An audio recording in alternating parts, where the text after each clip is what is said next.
The Best Narrative award goes to the game with compelling characters, engaging events, and a wondrous world. In 2022, Interior Night, a newly formed studio of veteran game developers, with a mission statement focused on interactive storytelling, released their first game, As Dusk Falls. The game follows the story of two families. For one, their road trip is interrupted when they get caught amidst an armed robbery at a motel. The other family is the one committing the robbery. Players will jump back and forth between characters to see multiple perspectives and backstories unfold. Everyone has their share of secrets, but you won't be able to learn all of them in a single playthrough. This story can also be experienced with friends in Jackbox-style multiplayer. Everyone votes on decisions affecting the story. At the end of each chapter, the game provides a summary of the types of choices you voted for and what it says about your personality. It's definitely a creative take on the visual novel genre in that regard.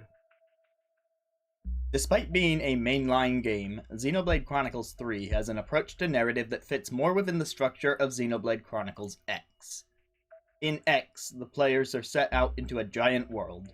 There is a set of main story quests that advance the plot, but on their own, they don't occupy a huge amount of time. The story of X is still interesting for its exploration of philosophy, but the real bulk of the experience, pun intended, is taken on side missions. These missions fill out the lore of the world and help you get to know the large cast of playable characters. I was not a huge fan of this approach, but since X was my first Xenoblade game, and I knew to expect a story smaller in scope going in, I still enjoyed the game a lot. I bring all this up because Xenoblade Chronicles 3 actually takes the same approach, except the main storyline is a bit more fleshed out compared to X. That said, it's still shorter than previous mainline games, and the game's life is greatly expanded if you choose to dig into the side story. Many of these side stories give resolution to conflicts that might arise in the main story that would otherwise not receive them. In fact, even the main cast of characters has individual side stories, though certain ones are mandatory, so it's weird how the game calls them side quests. Much like previous Xenoblade games, the story deals with the nature of human mortality. This time around, the worlds of Xenoblade 1 and 2 have merged to create the land of Ionios. Its inhabitants are split into two factions, Agnes and Kevis. The factions spend their duration of their 10-year lifespan in a war against each other, fighting to steal each other's life force to extend their own faction's lives. But on one mission, our main cast of characters meet up. 3 from Kevis and 3 from Agnes. They learn the truth of a third faction pulling the strings and set off on a journey to free the world from its eternal struggle. Later chapters ratchet up the emotional intensity in ways that you just have to experience for yourself to believe, but all in all, I found the growing bonds between the main cast to be some of the most compelling moments in Xenoblade. Pentiment handles branching story decisions a bit differently than other games that came out last year. At the start of the game, you choose a background for the protagonist. This influences what options are available to them by creating unique dialogue options and determining which foreign languages are translated to your default language setting. Your options are immensely important, as Pentiment's story is that of a murder mystery.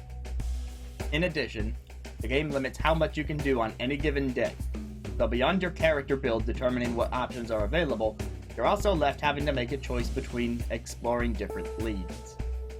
Two players may have vastly different experiences within the game as a result. I highly recommend immersing yourself in the game's 16th century world. When you see the story through to the end, and find out what lies underneath so many layers of history, you may have to pick your jaw up from off the floor. As Dusk Falls, Xenoblade Chronicles 3, and Pentiment are all compelling tales, but in the end, I had to settle on a winner, and it is Triangle Strategy. Yes, I'm serious.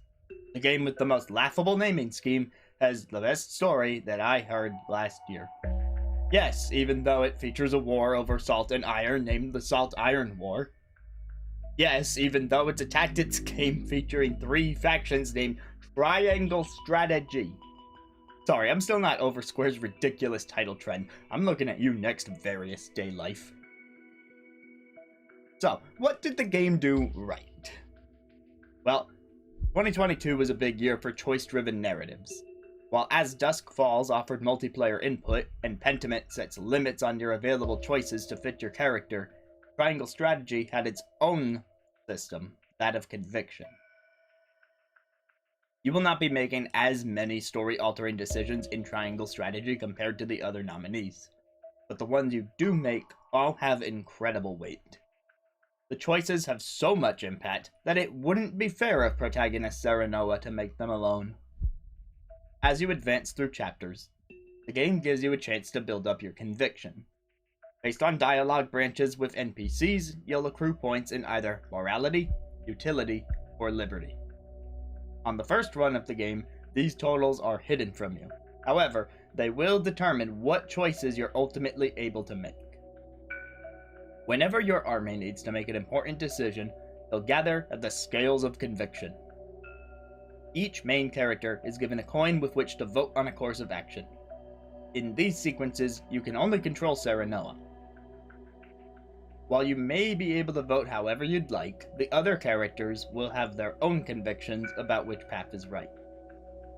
Before the vote, you may try to convince them to change their mind, but you'll need to create a convincing argument. To get someone to change sides before the vote, you must 1. Choose the right options in a conversation with them. Some options are locked unless you find relevant information from NPCs while exploring towns. And it's also worth noting that the secret unlockable dialogue options are not always the correct way to sway that character. And 2. Even with a perfect argument, a character will not change their mind unless you have enough points in either utility, morality, or liberty, whichever matches their own conviction at the time. In my own playthrough, there came a point where it was impossible to pick a certain story branch, and I know this because I tried resetting it a few times. It was a blow, but one that helped me understand the gravity of the stakes. What I like about the conviction system is how it gives you input, but still makes you feel like part of a group dynamic. Sometimes, compromise has to be made. Whichever decisions you make, Triangle Strategy will deliver a morally complex scenario that challenges your beliefs. Not only in its grid-based TRPG gameplay, but in the execution of its narrative, the emphasis is truly on strategy. What ploys will your group enact? How effective will they be against enemy forces? What and who do you stand to lose and gain? I highly recommend playing Triangle Strategy for yourself to find out why I name it the best narrative of 2022.